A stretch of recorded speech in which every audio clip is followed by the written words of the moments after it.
Cleiton pela oportunidade a mim conferida, na qual eu quero fazer jus com muito temor e tremor diante de Deus e respeito muito a sua pessoa, para que Deus venha ser glorificado, assim como as mensagens que têm sido ministradas aqui o foram.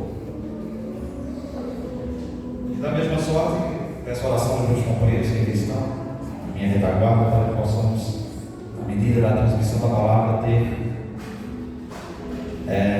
sucesso durante a sua transmissão, no que diz respeito ao alcançar o nosso objetivo, que é Deus falar com você através da exposição da palavra. Vamos à Bíblia, Josué capítulo 24. Vamos deixar lá o tema.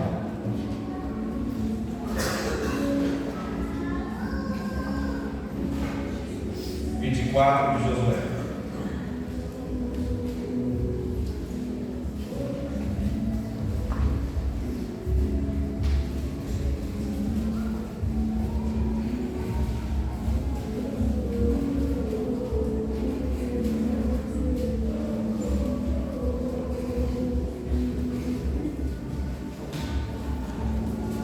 Quero fazer menção nesta leitura inicial do versículo número 15.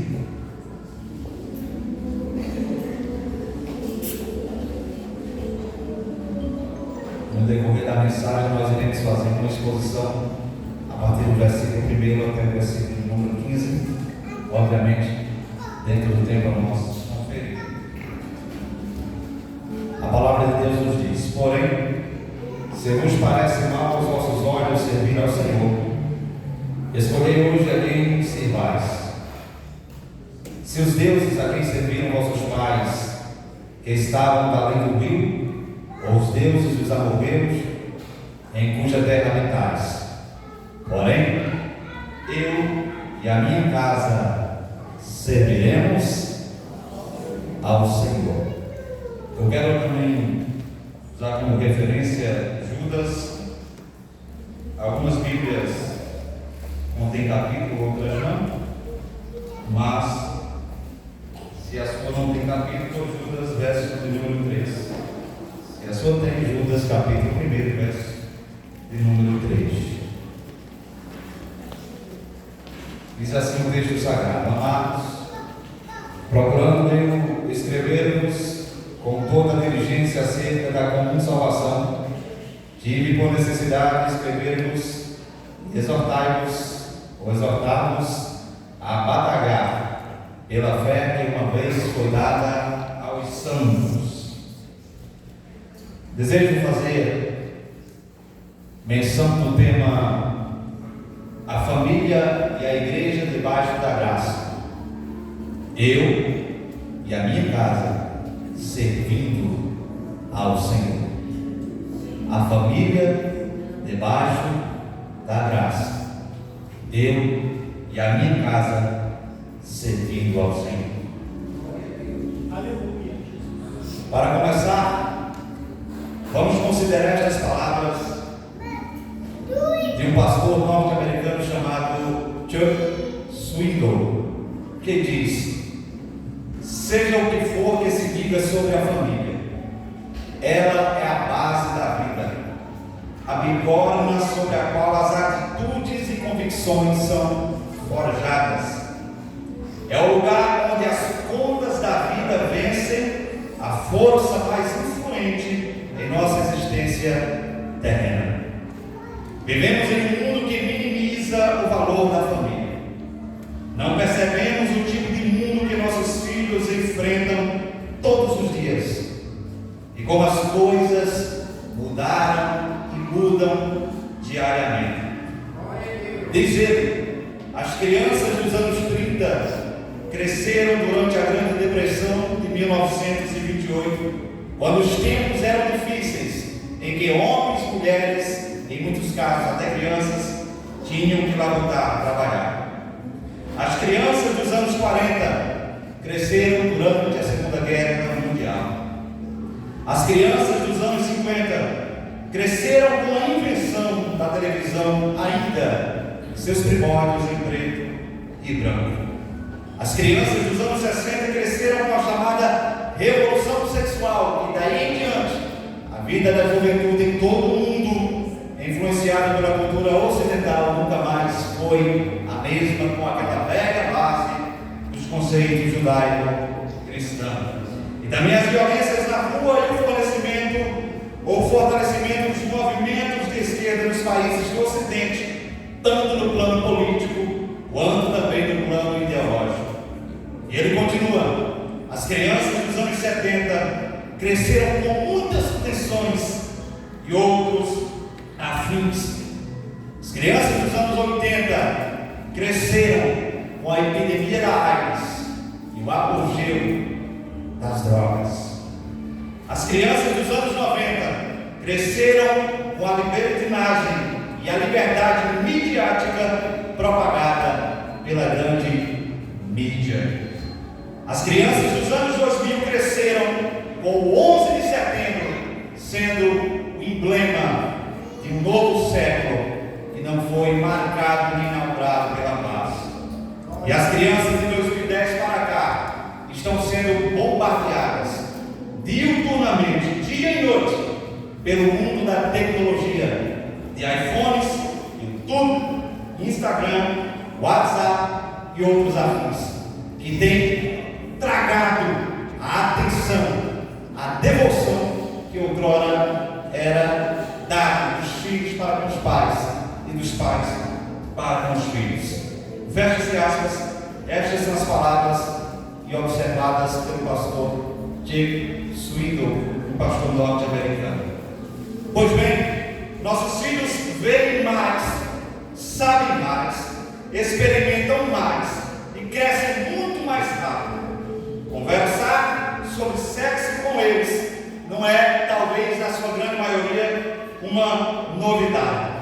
Contra esta realidade, essas palavras também fazem jus citarmos aqui do pastor e psicólogo norte-americano James Dobson, aonde ele diz: devemos fazer, olha que coisa linda, da salvação de nossos filhos nossa prioridade número 1. Nada na vida do homem e da mulher, do pai de família, é mais importante do que isto. Pois bem, senhores, tanto um como o outro tem assertiva nas suas palavras, eles estão certos.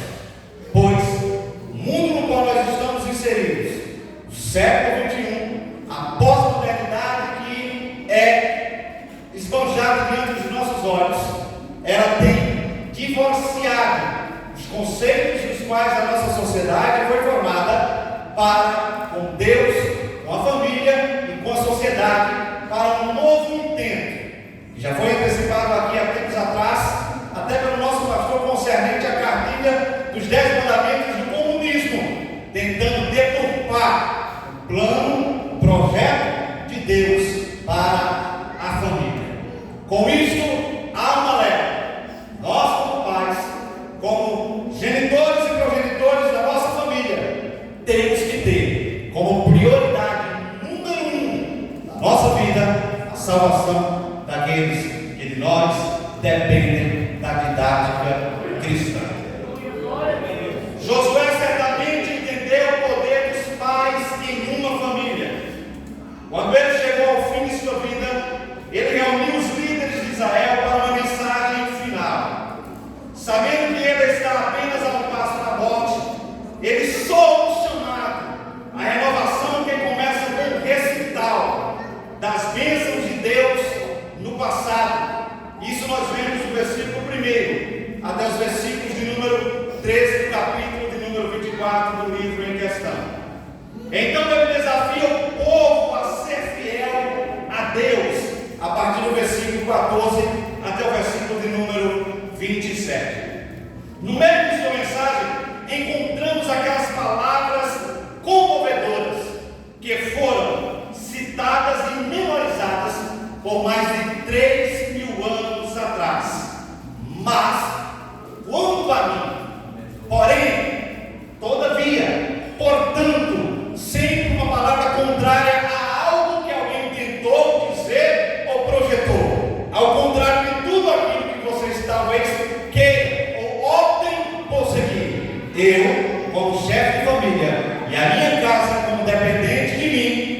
serviremos, adoraremos e exaltaremos ao Senhor. Nessas palavras e nos versículos que as antecedem, encontro 5 decisões que devemos tomar se quisermos que nossas famílias sejam igreja e a igreja uma família. E é aqui onde entra todo o teor da mensagem. Eu peço a sua atenção para a mesma. O primeiro ponto que eu quero falar para os senhores nesta noite é: construa uma família baseada na graça. Tenha uma família debaixo da graça. Enquanto Josué conta a história da conquista da terra prometida, ele nos lembra o que o Senhor havia feito por eles. Veja, a partir do versículo 11 até o versículo de número 13. Quando vocês, eu estou lendo na versão Nova Tradução, quando vocês atravessaram o Jordão e chegaram a Jericó, os habitantes de Jericó lutaram contra vocês, como fizeram os amorreus, os ferezeus, os cananeus, os hititas, os girgazeus, os heveus e os jebuseus. Mas eu os entreguei nas mãos de vocês. Enviei terror adiante de vocês para expulsar os 2 reis dos amorreus.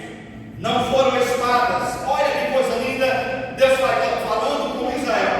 Não foram espadas, nem armas que eles deram a vitória. Eu lhes dei uma terra que vocês não cultivaram, e cidades que não construíram, as cidades onde agora vocês habitam. Eu lhes dei vinhedo e olivais para alimentá-los, embora vocês não os tenham plantado. Josué com isso quer que as pessoas nunca se esqueçam de que deviam tudo a Deus. Afinal, o exército israelita venceu batalha após batalha, muitas vezes relatando o inimigo no campo. Seria natural começar a velha soberba do homem: somos ou temos algo em especial. Nós somos diferentes. Nós somos o povo escolhido, no qual nenhuma outra nação o é. Mas não, o temor de Josué era ante a este perigo que pairava, que batia talvez na porta do coração de alguns. A velha soberba do eu, tentando fazer disso uma autolatria ou uma idolatria a si mesmo, ou a sua própria força, ou ao seu próprio braço. Mas esse pensamento é sempre mortal. Josué sabia que uma vez que o povo levasse o crédito por suas vitórias, eles logo se afastariam completamente do Senhor. Nós deveríamos fazer com que nossas famílias, ou deveríamos fazer com a nossa família o que Josué fez com o povo de Israel. É uma coisa boa revisar as bênçãos do passado e fazer com que nossos filhos tenham um registro memorável daquilo que Deus fez no passado para conosco e também está fazendo no presente para com eles. E aqui um exemplo de vida que Josué nos deixa relatado. Que tal a partir de hoje você, eu, nós olharmos para as nossas esposas e dizermos: querida, você se lembra de quando eu estava doente? Oramos e Deus fez milagre na sua vida? Que tal a partir de hoje você olhar para o seu filho e dizer: filho, você se lembra quando você estava no leito de morte? Papai orou por ti e Deus estendeu a sua mão sobre vós?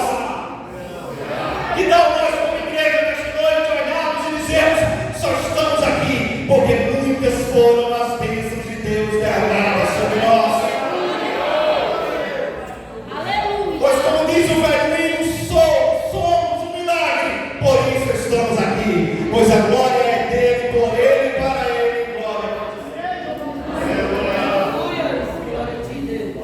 Uma boa lembrança das bênçãos de Deus, irmãos, é um baluarte para o retardamento espiritual, que às vezes paira, que às vezes se move em nosso intelecto, em nosso consciente, a ponto de esquecermos que não somos, não podemos jamais teremos condições em poder, se não for Ele, por Ele. E aquilo que Ele faz por nós e para nós é glória para Ele. O salmista teve compreensão disso quando ele disse do Senhor a terra e a sua plenitude, ou seja, Ele deixou espaço nenhum para o homem. Do Senhor a terra e tudo que nela há, pois o sol, a lua e as estrelas do céu, tudo proclama a glória do Altíssimo. Ele é.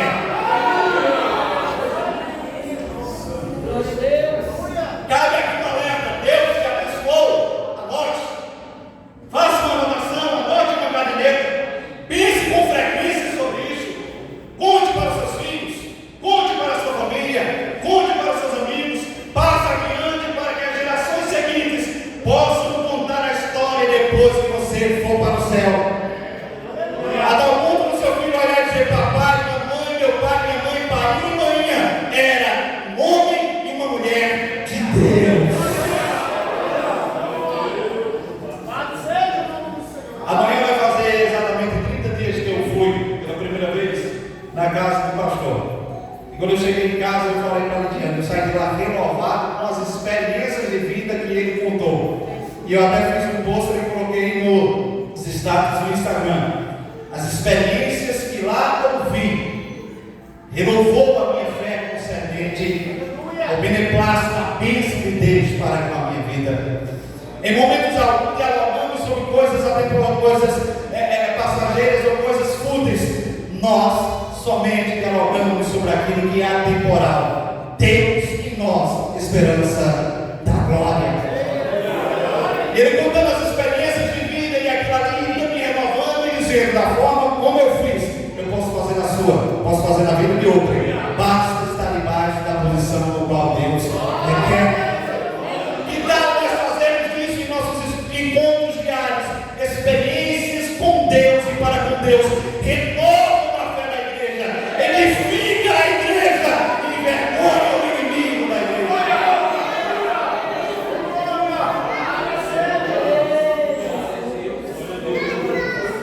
Esse é o primeiro ponto. O segundo ponto é: ensine sua família a verdadeira adoração a Deus.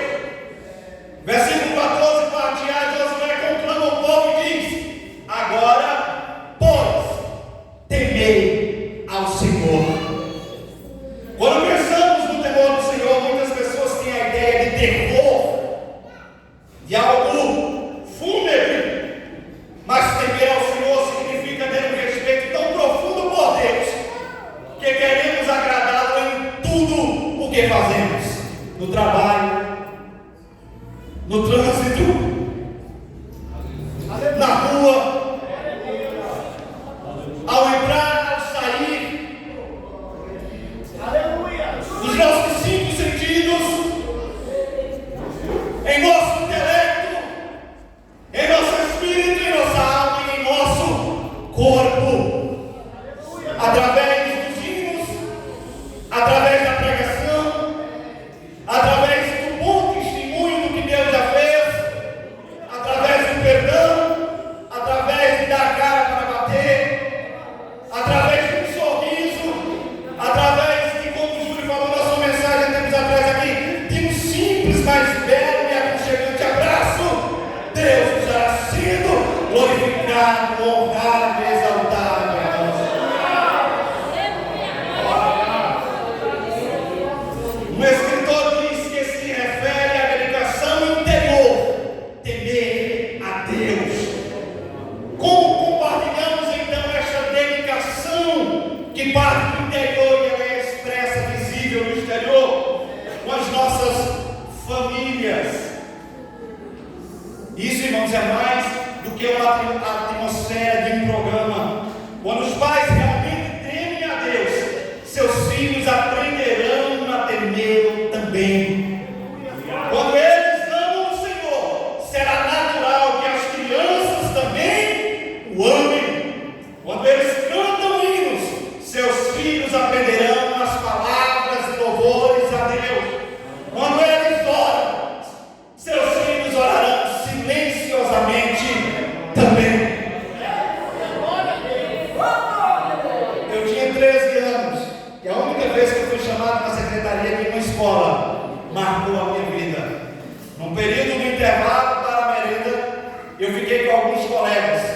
E ali, sem ter percepção do tempo e do espaço, comecei a pegar a carteira, como você chama aqui, né? A cadeira, balançar para frente e para trás, para frente e para trás, para frente e para trás.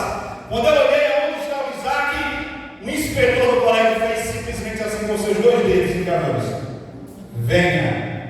Automaticamente eu pensei, todo bom nordestino chamou pai e papai. Eu pensei, meu Deus, que papai vai dizer por eu estar fazendo isso?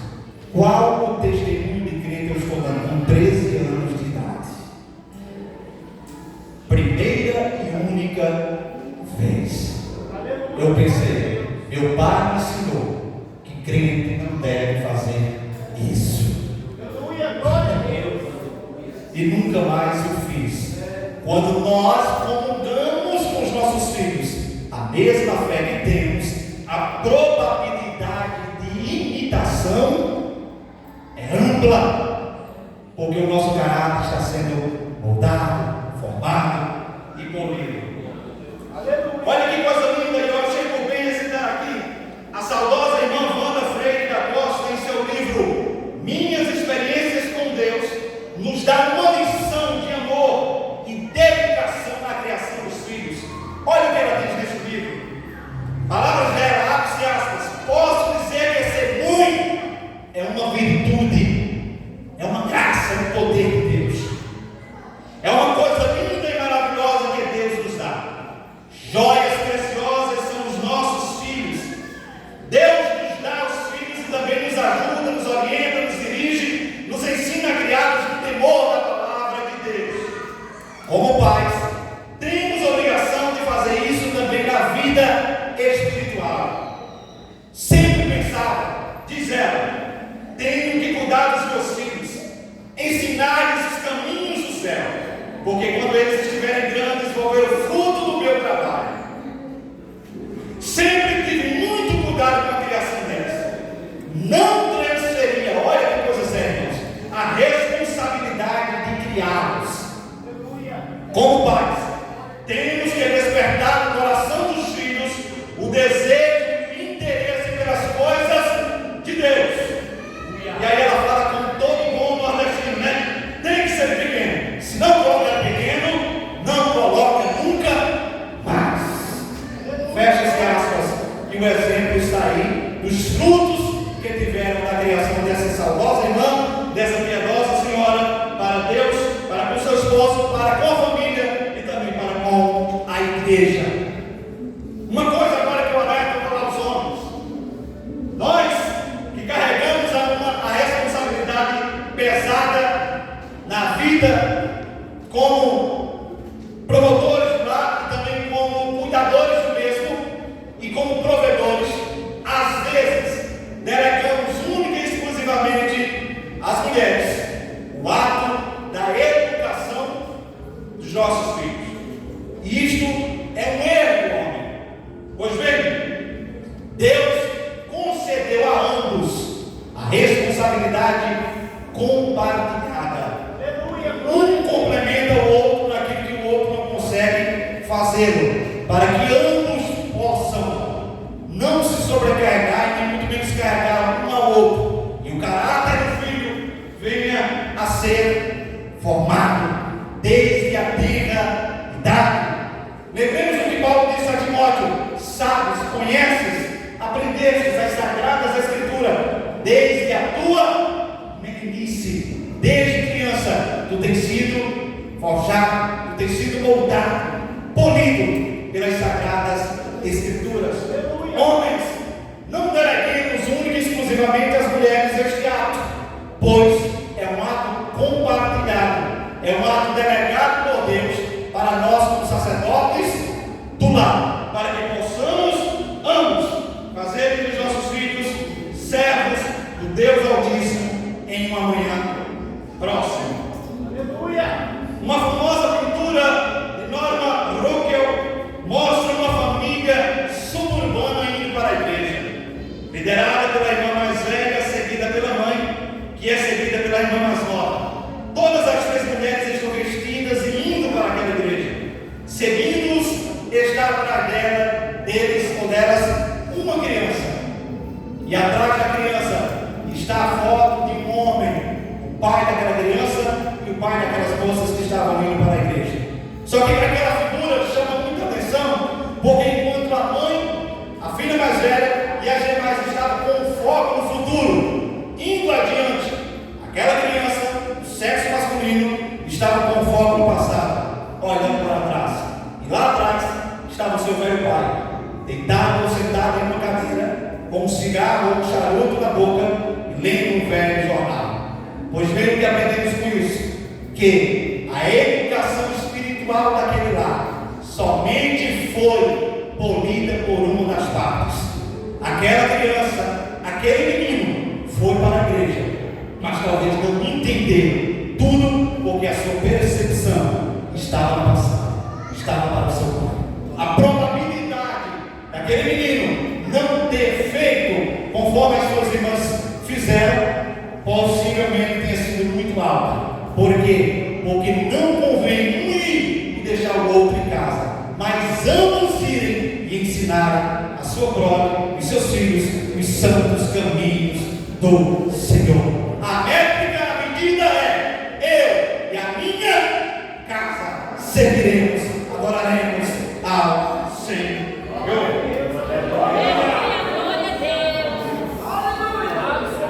Pois bem, senhores, homens, nós não temos muito esta didática do ensinar no nosso lar. Delegamos muito às mulheres, às mães. Mas que tal nós que somos pais, aqueles que serão, a partir de hoje, aprender que nossas ações falam muito mais do que nossas palavras. Aleluia! Glória a Deus! Glória a Deus!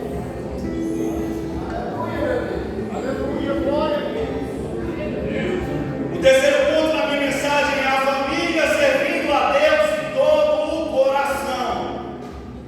Versículo 14, na nova versão transformadora diz: portanto, temam o Senhor, sirvam-no de todo o coração, lancem fora os ídolos que seus antepassados serviam quando viviam além do Eufrates e do Egito. Sirvam somente ao Senhor. A palavra servir é usada de várias formas, 6 vezes em 2 versos. Este é obviamente o fato sobre o coração de Josué. Ele quer que as pessoas escolham de bom grado servir ao Senhor. Ele especifica o que isso significa quando acrescenta em toda a fidelidade, ou seja, sem deixar espaço para nenhum outro Deus. Aí você olha e diz: mas pregador, século 21, dizimou todo tipo de idolatria, e as pessoas hoje reconhecem o único e exclusivamente Deus, o Senhor da Bíblia, como Deus. Será isso mesmo? Pois bem, quando João escreveu à igreja que estava à espera, ele diz: filhinhos, guardai-vos dos ídolos. Ídolos na igreja, ídolos na família, ídolos no coração. E eu quero citar apenas um ídolo aqui, chamado egocentrismo. O ego como centro de todo intento, de toda ação, de todo objeto, de todo desejo. Eu posso, eu faço, eu vou, eu consigo, eu tenho.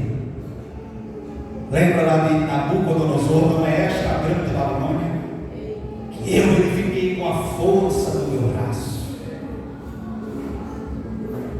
Tenhamos cuidado, porque talvez no recitar destas palavras ouçamos uma voz que dirá: louco, quem tu és? Lembremos do salmista: me faz lembrar que eu sou pó. Eu não sou nem barro, eu sou pó. Vá na praia ou vai no sertão, pegue um punhado de terra nas mãos e assopra. Fica ficará a parte sólida, mais grossa nas mãos. E você consegue apalpar e moldar para gerar um pote, manjar e seus afins. Mas o que se vai com o vento é o pó. Pois bem, eu e você somos o pó, comparado à grandeza de Deus. Era Deus dizendo: vocês não podem, vocês não têm, vocês não conseguem, pois sem mim nada podeis.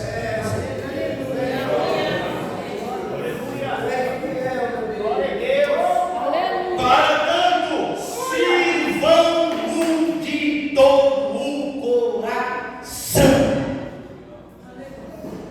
Examine-se, pois, o homem a si mesmo. Veja se não há nenhuma fagulha de um ídolo, principalmente o ídolo chamado eu. Se há, peça misericórdia a Deus para vencer. Caso contrário, Josué 24:14, parte A, não terá sua plenitude na prática em sua vida. A adoração a Deus ela tem que ser plena. Mas onde? Agora, neste momento. Mas como? Em espírito e em verdade. Por quê? Porque o Pai procura os que assim o adoram.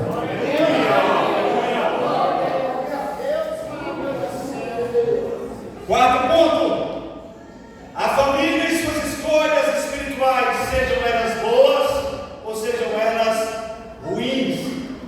Versículo 15, na versão NVT, na vocação transformadora, diz: mas se vocês se recusarem a servir ao Senhor, escolham hoje a quem servirão.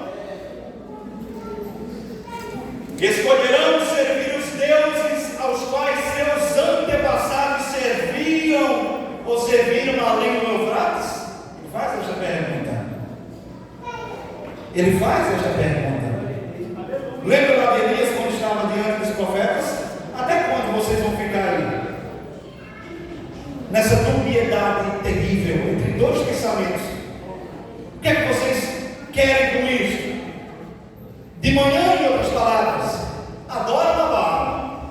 À noite, vão ao tabernáculo.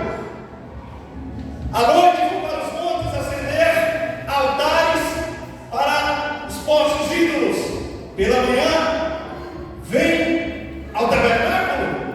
Até quando vocês, no Espírito Sacro diz, cochearão entre dois caminhos ou pensamentos?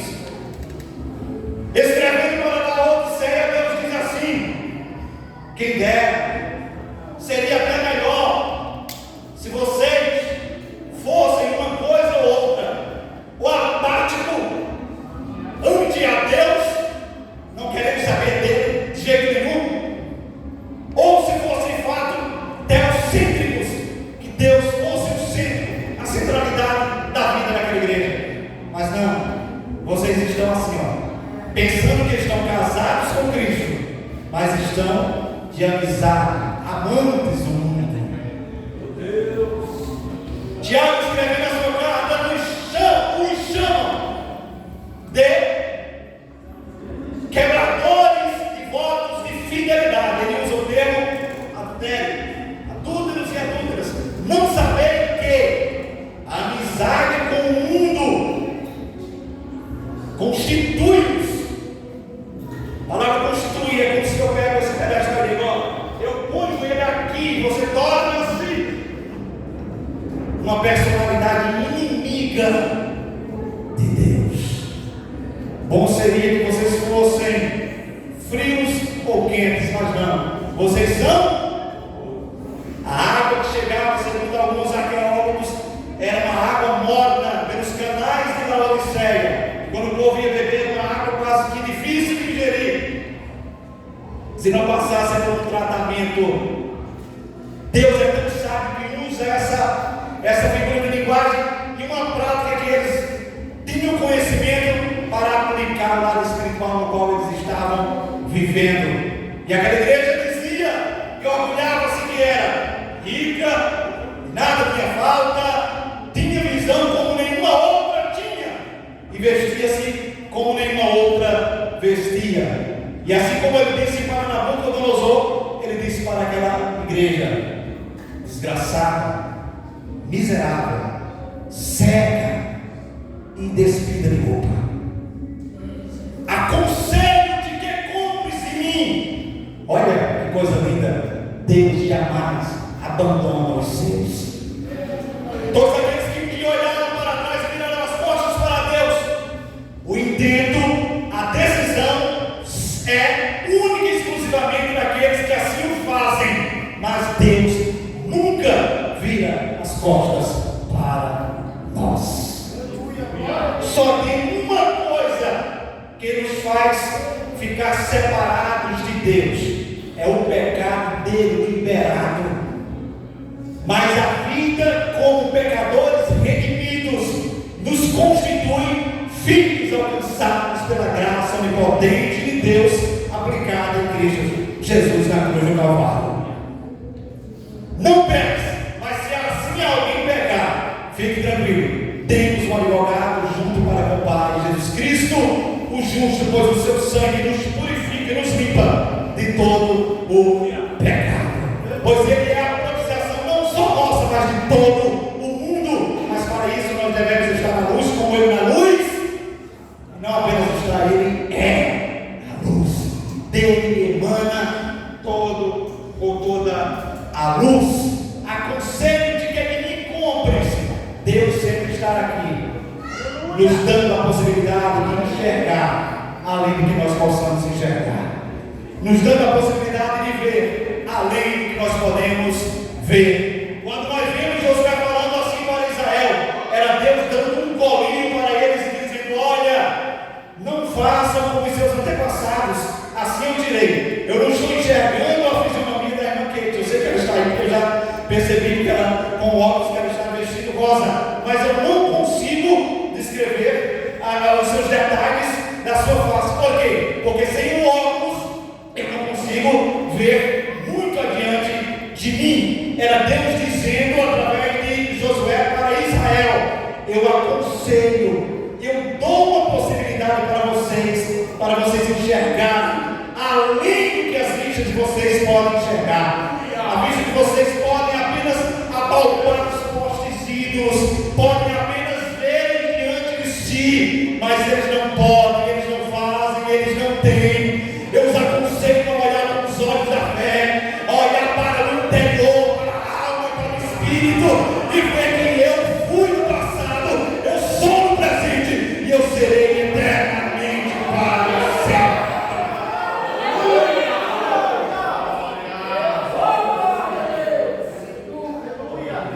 Aí eu faço a pergunta: isso parece ser mim, irmãos? Como que uma proposta dessa parece ser minha? Mas Júnior, essa proposta não foi bem entendida. Ele disse: se vos parece ruim, então servir, sirvam aos deuses dos nossos antepassados. E o interessante é que nos atendemos à escrita, deuses com D minúsculo. Sirvam aos nossos deuses, façam o que vocês querem, a escolha de vocês. Capítulo 31, o capítulo 30 de Deuteronômio, Deus olha para Israel e diz: eis que eu vos dou dois caminhos, vos dou duas oportunidades, o caminho da vida e o caminho da morte. Mas eu vou sugerir alguma coisa aqui para vocês. Vou dar um colírio para que vocês possam ao menos ter a ideia e a possibilidade de se ater a isso e pegar. Escolha, pois, o caminho da vida, pois você escolhendo o caminho da vida, você vai viver. Aleluia! Já foi falado aqui há tempos atrás, pouco tempo atrás, por um dos pregadores, que no capítulo 6 de São João, a partir do versículo 60, a mensagem de Cristo começou a ser um pouco meia áspera, dura, ante ao seu público. E alguns começaram a se sair. E alguns dos seus discípulos ficaram um pouco meio afastados. Cristo olha para eles e diz: vocês também querem ser Deus? Façam sigam-nos, se assim for. Aí Pedro, que era sempre mais afoito da turma, olha e diz: para onde nós iremos? Aleluia, glória a Deus. Vamos abrir aqui um parêntese. Sabe quando o negócio está tão apertado, tão difícil de prosseguir, de caminhar, e que parece que o mundo é contra você, todos estão contra você, e você olha e diz: não dá mais para mim. E a primeira coisa é abandonar a igreja. Segundo ponto, às vezes abandonar a família. Terceiro ponto, até dar cabo da própria vida. Aí eu pergunto: se dar ruim com Deus, qual será a tua sorte de seguir? Meu Deus. Glória a Deus. Pregador, que possibilidade é essa de que Deus está comigo e eu estou sofrendo? João 16:33, no mundo vocês teriam aflições. Aleluia, glória a Deus. Quando das bodas do Cordeiro, João olha e diz as palavras de Jesus: Deus enxugará nos nossos olhos todas as lágrimas dessas aflições aí. Aleluia, glória a Deus. Não é melhor chorar aqui agora, não é melhor sofrer aqui agora, e no dia, ou naquele dia, permita-me usar a expressão aqui entre aspas, ver Cristo com o lenço da graça virando os nossos olhos e enxugar todo o pranto, todo o luto, toda a dor, toda a tristeza, toda a agonia.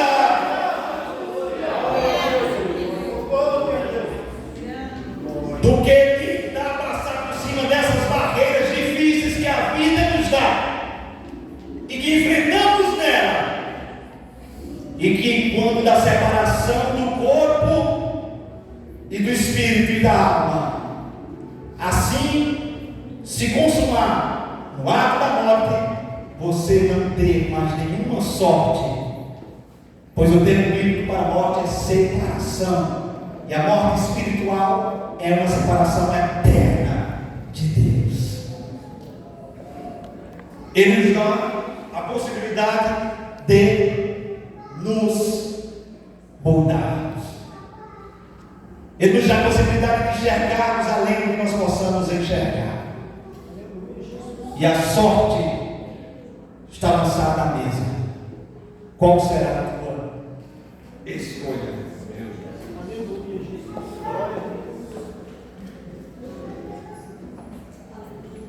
Quinto ponto: a família e a igreja adorando a Deus diariamente. Versículo 15, parte B. Porém, eu, Josué, a minha mulher e os meus filhos, minha casa, serviremos. É um ato progressivo, ato contínuo, dia após dia. Eu, a minha casa, vamos servir. Na segunda, na terça, na quarta, na quinta, na sexta, no sábado. E no domingo, no dia do Senhor, estaremos adorando a Deus. Esta é uma das declarações mais famosas do Antigo Testamento, e com razão, porque expressa o coração de um grande líder espiritual no final da sua vida. Nestas palavras simples encontramos a vontade de Deus expressamente declarada. Nós devemos servir ao Senhor e devemos fazer tudo que estiver ao nosso alcance para que a nossa família siga o nosso exemplo. Memphis ou Mateus Henrique, como é conhecido no Brasil, disse que servir ao Senhor envolve grande piedade. Essa frase captura o espírito das palavras de Josué. Se vamos fazer o que ele fez e dizer o que ele disse, isso significa que nós devemos ter uma grande piedade, uma grande devoção, um grande esforço para a nossa vida espiritual, para que todos aqueles que dependem de nós possam também ser alcançados. Note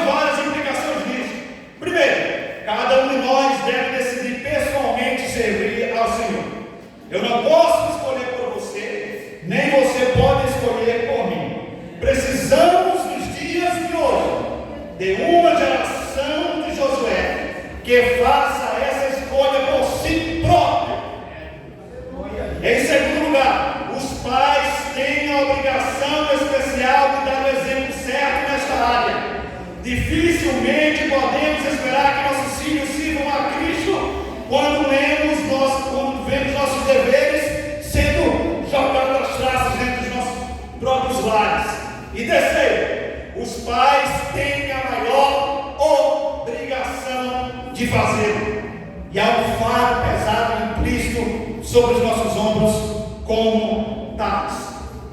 Se é verdade, ou se é verdade, como diz aquela velha máxima, que a maçã nunca cai longe da árvore, então é melhor eu ter certeza de que a árvore está saudável, ou então como será o seu fruto, como está sendo a árvore que é o seu filho, que é a sua família, quais serão os frutos de uma manhã que já bate na porta.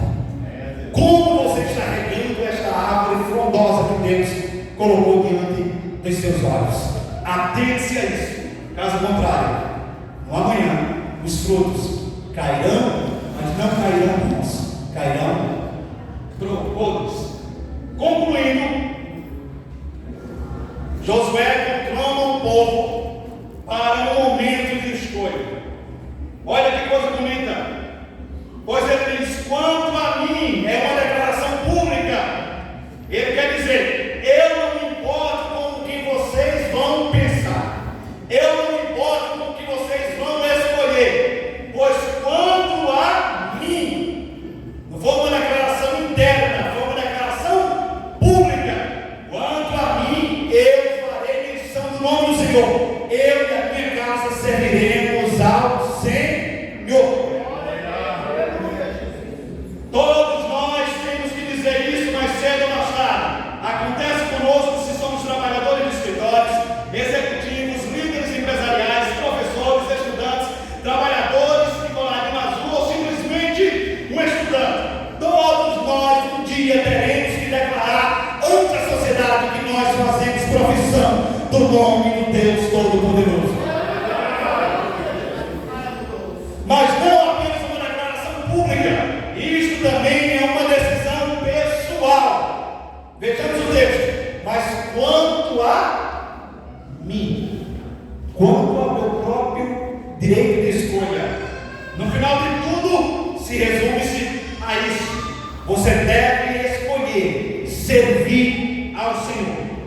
E isso não vai acontecer por um acidente, e nem pode ser herdado pelo seu pai que é crente por você, que é crente e você pensa que é por você. Eles podem até lhe dar a herança dos bons ensinamentos cristãos, mas a escolha é sua, a decisão é sua.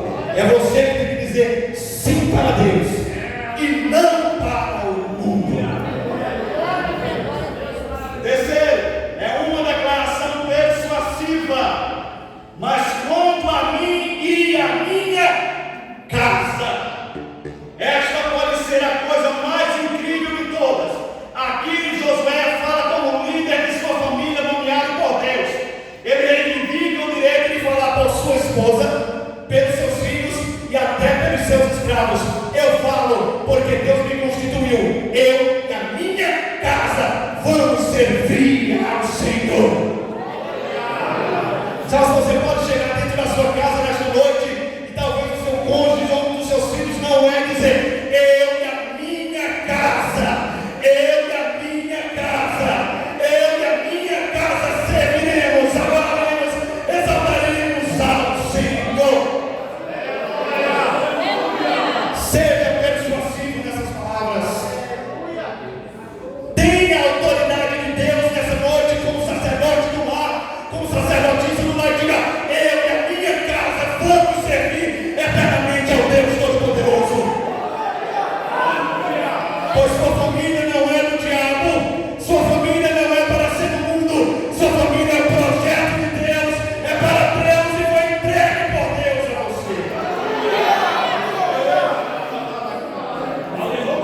seja lá o que Deus quiser. Não serviremos.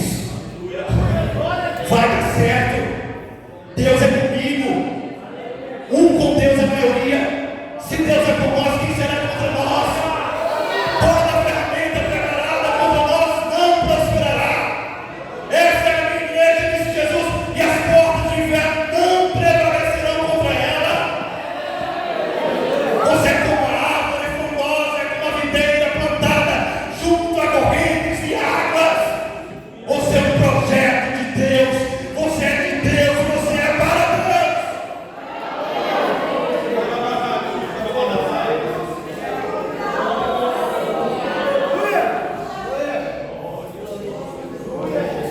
E aqui eu termino a aplicação da mensagem. Meu amigo, minha amiga, eu e você, nós temos que fazer uma escolha. A quem temos que servir? Deixe-me fazer uma pergunta desta maneira. Você pode garantir que seus filhos, seus netos, seguirão seus passos e servirão ao Senhor como você o faz hoje e o agora? A resposta é não. Porque Deus deu a cada um de nós a capacidade de fazer nossas próprias escolhas. Todos nós sabemos de casos tristes onde homens e mulheres piedosas tiveram seus filhos totalmente desprovidos da graça por falta de piedade ou por negligência concernente aos ensinamentos da palavra de Deus, e aqui podemos citar Davi. O que então esse texto significa para nós? Pais piedosos podem inclinar a balança na direção certa. Não podemos garantir que nossos filhos ou que nossos filhos farão amanhã, mas podemos fornecer uma atmosfera de séria piedade, além de alegria sincera, que torna mais fácil escolher Cristo do que escolher o caminho do mundo. E você sabe onde você está indo com Deus? A aplicação não poderia ser mais clara do que esta. Escolha por si mesmo neste dia a quem você vai servir. Você vai ter que servir a alguém. Bem, pode ser o diabo ou pode ser o Senhor, mas você vai ter que servir a alguém. Ninguém recebe uma carona grátis, e ninguém pode ficar na cerca para sempre. Tudo tem um preço. Não há espaço nesta noite para nós que somos pais, para aqueles que querem ser pais, para a negligência dos seus deveres como tais, e não há espaço para aqueles que estão afastados do caminho do Senhor, para a negligência para com a voz de Deus. Não há espaço para a neutralidade. Toda pessoa precisa de um Deus, e cada pessoa deve servir ao seu Deus. Agora, o diferencial da balança é: quem é o seu Deus? Se você optar por escolher ao Deus de Israel, ao Pai do nosso Senhor e Salvador Jesus Cristo, você fez a melhor de todas essas escolhas. E uma vez feita, a família e a igreja estará debaixo da graça. E aí você, juntamente com todo Israel, podemos dizer com toda a igreja, irá conclamar e proclamar e dizer: eu e a minha casa serviremos, adoraremos ao Senhor. Mas a escolha é sua. Para isso, nós, como um exército, precisamos batalhar. Mas para batalharmos, precisamos estar unidos, um dando a mão ao outro, e um dizendo para o outro: somos corpos, assim bem ajustados.